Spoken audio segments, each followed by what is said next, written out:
Au nom du Père et du Fils et du Saint-Esprit. Amen. Viens en nous, Esprit de vérité, purifie nos âmes blessées.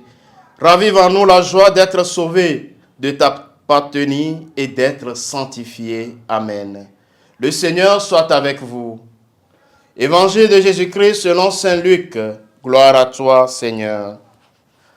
En ce temps-là, lorsque Jésus, dans la puissance de l'Esprit, revint en Galilée, sa renommée se répandit dans toute la région.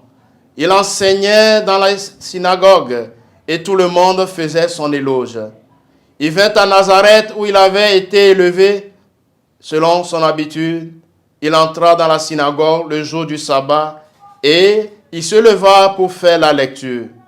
On lui remit le livre du prophète Isaïe.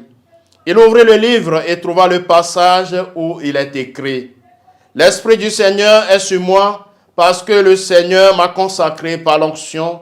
Il m'a envoyé porter la bonne nouvelle aux pauvres, annoncer aux captifs leur libération et aux aveugles qui retrouveront la vue, remettre en liberté les opprimés, annoncer une année favorable accordée par le Seigneur. » Jésus referma le livre, le rendit aux servants et s'assit. Tous dans la synagogue avaient les yeux fixés sur lui.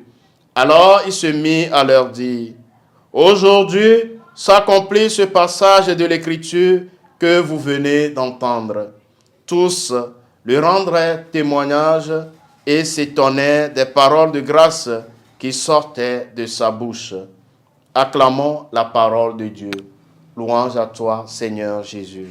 Frères et sœurs bien-aimés, en ce jeudi 9 janvier 2025, jeudi après l'Épiphanie, dans l'évangile de ce jour, un nouvel amour nous est donné qui va transformer toute l'humanité. La bonne nouvelle est annoncée aux pauvres. Cet amour se tourne vers les plus pauvres et les plus petits qui entendent ce langage de l'amour. La mission de Jésus est libération, proclamation d'une bonne nouvelle aux pauvres et aux exclus.